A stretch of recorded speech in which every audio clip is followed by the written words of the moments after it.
ছাব্বিশের আওতায় উপস্থিত হয়েছেন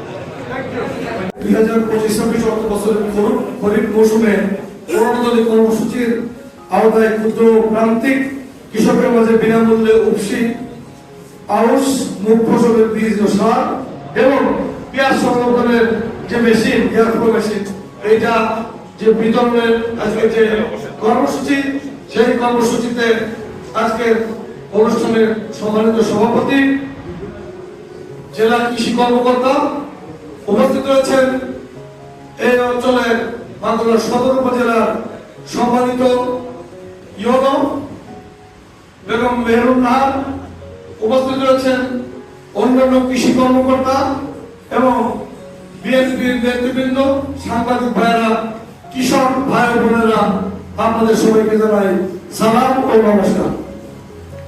দেখুন, আসলে কিছু কথা আপনাদের মাঝখানে থাকতে পারলে ভালো লাগতো, কিন্তু আমার জন্য আমাদের মাননীয় মন্ত্রী মহোদয় অ্যাডভোকেট নিতাই রায়চৌধুরী উনি আমার জন্য অপেক্ষা করছেন, এই জন্য আমাকে যেতে হবে।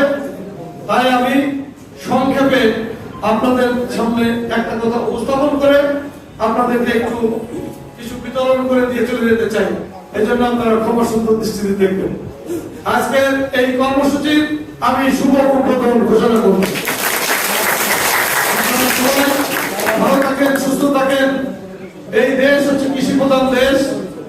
এই দেশের কৃষক বাঁচলে বাংলাদেশ বাঁচবে। আমাদের ইতিমধ্যে কৃষি কর্মকর্তা বলেছেন তেলের ইস্যুটা আসলে হচ্ছে কি, তাকে খেয়াল করে কোনো কিছু কিন্তু থেমেনি। তেল কিন্তু অ্যাভেলেবেল, পর্যাপ্ত তেল। একসাথে 16টা জাহাজ ইরান থেকে তেল নিয়ে হরমুজ প্রণালী পার হয়ে চলে আসছে এবং ইরানের কোস্টগার্ড তারা আমাদের বাংলাদেশকে স্যালুট দিয়ে সুন্দর মতো আমাদেরকে পৌঁছে দিয়েছে। আপনারা চিন্তা করেন, এর মধ্যেও তাদের যে এই বাংলাদেশের কান্ট্রি, তারা যে এরকম করে তেল নেয় গরিব দেশ চাঁদের সময়। কিন্তু আপনাদেরকে বলি, কিছু মোটরসাইকেল ওয়ালারা তারা কিন্তু সব প্রবলেম সৃষ্টি করছে।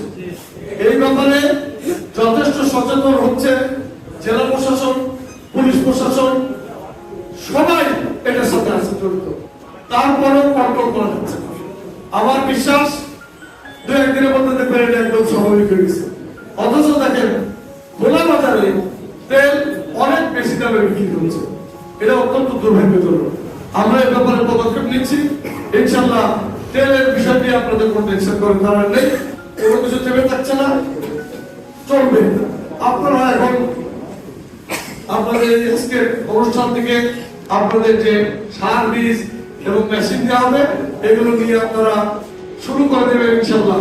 আপনারা তো শুরু করার মধ্যেই আছেন, এটার জন্য তো বসে নেই। তবুও সরকারের পক্ষ থেকে যেটুকু দেওয়া যায় এটাই কম কিসের। সবাইকে ধন্যবাদ। ভালো থাকবেন, সুস্থ থাকবেন।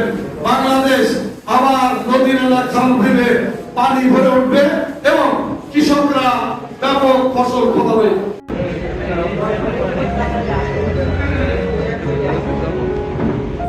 উপজেলা কৃষি অফিস মাগুরা সদর কর্তৃক আয়োজিত